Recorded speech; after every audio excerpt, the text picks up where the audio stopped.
Alors, si vous aimez l'alcool comme ce type, ouah, putain, ce qui est bon, et que vous y ajoutez une petite dose de travail, comme c'est coréen, ah ouais, ils adorent ça, hein. C'est vraiment leur vie. Eh bien, qu'est-ce qu'on est? On est... Non, on n'est pas ça, non, non, je voulais pas parler de ça. Je sais pas ce que c'est, ça. Donc, alcool plus travail, non, c'est pas forcément... je voulais pas parler de ça, hein. Oula, oula, garçon. Bon, Alors, qu'est-ce que c'est un workaholic? Tout simplement, du coup, vous l'aurez compris, c'est l'association entre le mot alcool et le mot travail. On est dans l'addiction, hein. C'est quelqu'un qui est complètement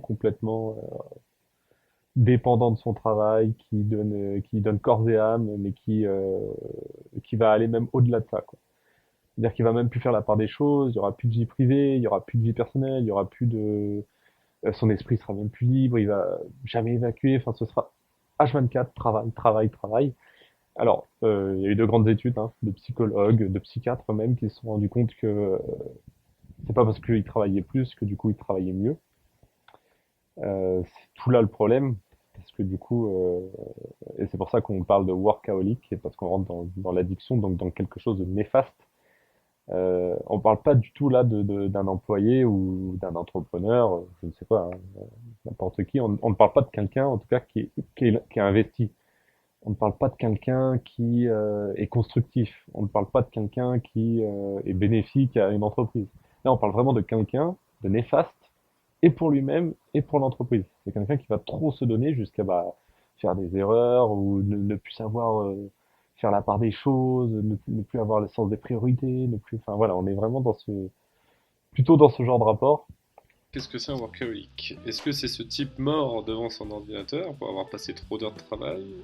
Ou plutôt le type qui va exploser l'ordinateur, justement, avant de mourir devant, du coup? Euh, Est-ce que c'est ça? Nous allons le voir. Ça se rapproche un peu plus de ça, en tout cas. Bon, je vous laisse admirer, hein. Oh là là, ce qu'il lui met. Bon, rassurez-vous les mecs, c'est pas vraiment ça, un workaholic. C'est un peu plus quelqu'un, voilà, qui va se donner à fond, à 3000% dans son travail. Il n'est pas obligé d'en venir jusqu'à détruire à exploser son ordi. Ça peut arriver, mais j'exagère un peu. Bon, alors, qu'est-ce que c'est un workaholic concrètement? En fait, c'est une personne qui va se surinvestir, qui est surengagée en fait. On parle là de, ouais, de surmotivation, de surengagement, de tous ces termes un peu qui font référence à un trop-plein, on va dire, à un excès. En fait, c'est voilà, donc c'est cette personne qui va vouloir euh, tellement s'investir qu'elle va en arriver à s'épuiser en fait et à ne plus faire la part des choses. C'est-à-dire qu'elle va vouloir tellement entreprendre, elle déborde tellement d'idées et de bonnes intentions en saturation en fait, en saturation de charge de travail parce que qu'elle se met elle-même, hein.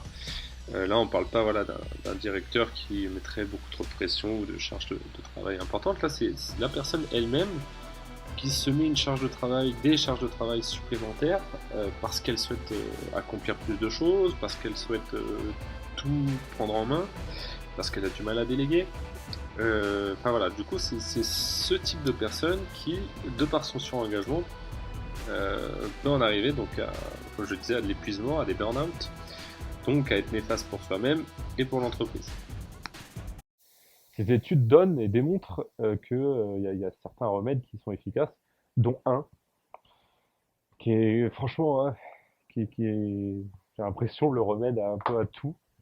Euh, on en entend parler tout le temps. Enfin, on est vraiment dans une société où on commence vraiment à comprendre que c'est super important dans la vie de chaque individu.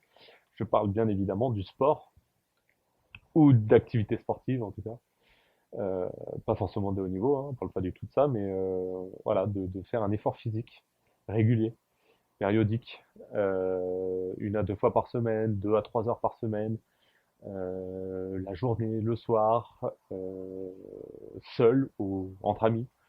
Enfin, voilà, que ce soit en individuel ou en collectif, les deux sont super importants. On arrive soit, quand on est individuel, on va évacuer, on va se recentrer sur soi-même, on va pouvoir mieux réfléchir. Et quand on est en collectif, dans un sport collectif, avec nos amis, avec notre famille, je sais pas, même des gens qu'on vient de rencontrer, on sera plus dans l'échange, dans le fait de penser à autre chose. Donc de ne plus penser aux problèmes, de vraiment évacuer du coup d'être beaucoup plus léger, d'avoir l'esprit beaucoup plus libre, et du coup, une fois qu'on a fini cette séance-là, de pouvoir se remettre à fond et de manière beaucoup plus constructive dans son travail, dans ce qu'on avait entrepris avant. Donc voilà, donc je vous dis, hein, beaucoup d'études là-dessus ont été démontrées. Je les mettrai dans la description. Je mettrai quelques liens hein, de psychologues ou même de psychiatres qui en parlent très bien, beaucoup mieux que moi. Voilà, donc le workaholic, c'est exactement ça. Peut-être que vous l'êtes, comme je le disais, peut-être que vous en connaissez. Euh, Moi, j'en ai rencontré. J'en ai interviewé, j'en ai rencontré, j'en ai côtoyé. Ouais. J'en ai. Ils n'avaient pas les mêmes objectifs, hein. Il y a plusieurs types de workaholic, mais c'est intéressant de savoir si on l'est ou pas et si on peut le rencontrer autour de nous. Parce que si vous en connaissez, bah, c'est important de prévenir ces personnes-là ou la direction, ou voilà. Enfin, après, faut ne pas se tromper, hein. C'est vraiment workaholic, c'est quelqu'un qui se donne jusqu'à en être malade, quoi. Faut bien comprendre la nuance, quoi.